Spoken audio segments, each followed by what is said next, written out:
If you see me replay the Kulve Taroth trailer, I do apologize because I completely forgot that Safi'jiiva replaces the Kulve Taroth siege when it came to the full bloom event within Iceborne. So yeah, other than that, let's get to it.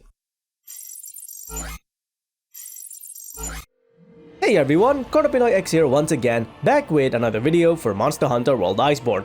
Today, what we're gonna look into are some of the key differences and similarities when it comes to the Master Rank version of Kulve Taroth arriving in Monster Hunter World Iceborne as of next week. Arch-Tempered Namielle and Master Rank Kulve Taroth are the two main monsters that we get when it comes to the next title DLC update arriving in Monster Hunter World Iceborne as of next week, and for the most part there is a much larger focus when it comes to the Master Rank version of Kulve Taroth because it has a lot more to offer when it comes to the Iceborne expansion as of next week. Now in this video, what we're gonna look into are some of the key differences and some of the similarities that we can expect when it comes to Master Rank Kulve Taroth arriving in Iceborne. With all of that said, we're gonna start this video off by looking at some of the key differences when it comes to the Master Rank version of Kulve Taroth once it arrives in Iceborne as of next week.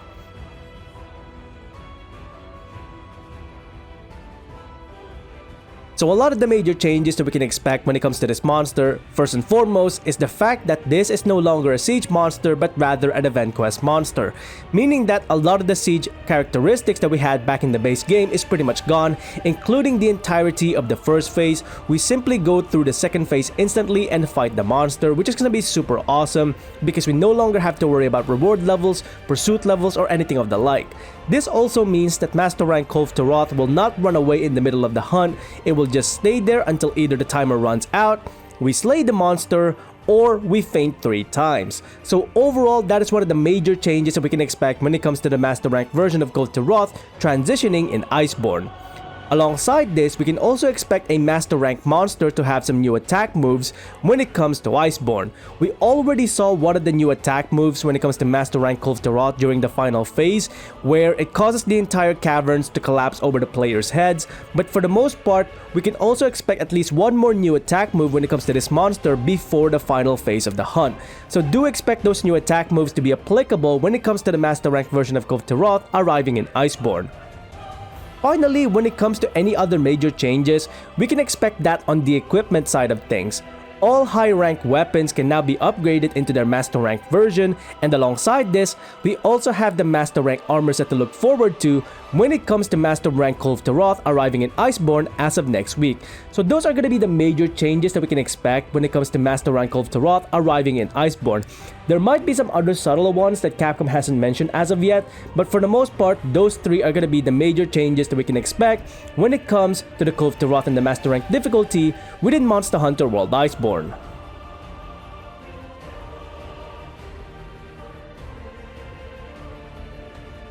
Now with all of the differences aside, what kind of similarities can we actually expect when it comes to Master Rank Kulve Taroth? Well, the first and foremost similarity that we can expect is that this monster will still go through the second, the third, and the final phase.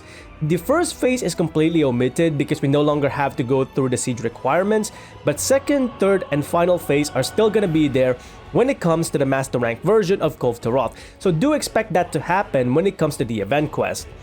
Alongside this, I do expect a lot of its weaknesses to be similar to that of the high rank version.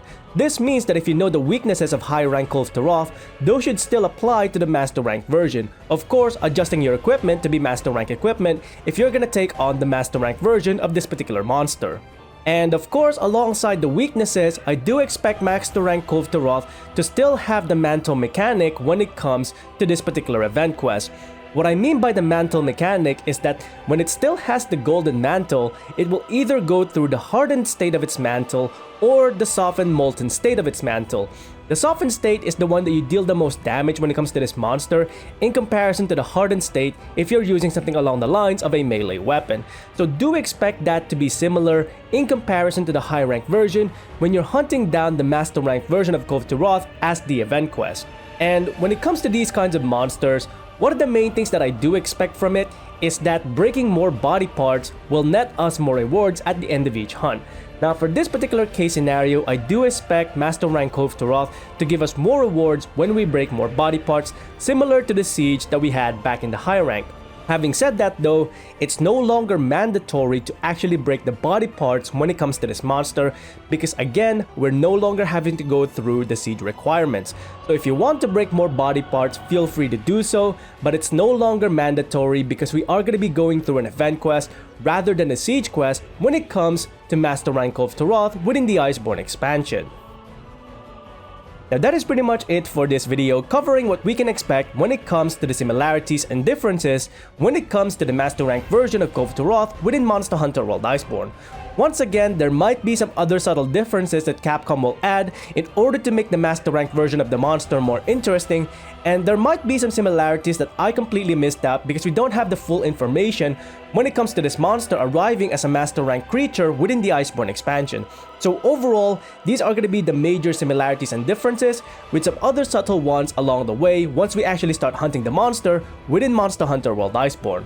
Once again, I completely forgot to record a Kulve Taroth siege when it comes to this video because I completely forgot that Safi'jiiva was gonna replace Kulve Taroth as a siege during the Full Bloom event within Iceborne. So yeah, do apologize if I don't have any clips of Kulve Taroth as of right now playing in the background. But with all of that said, that is pretty much it for me for this video. If you enjoyed these videos, please consider leaving a like on the video itself and subscribing to the channel, as well as hitting that bell icon so you can go ahead and catch up on any future Monster Hunter content that I might be doing or any other games that I might be playing in future. Until then, I hope you enjoyed this video. Thanks very much for watching, and I'll see you next time. Onward and upward.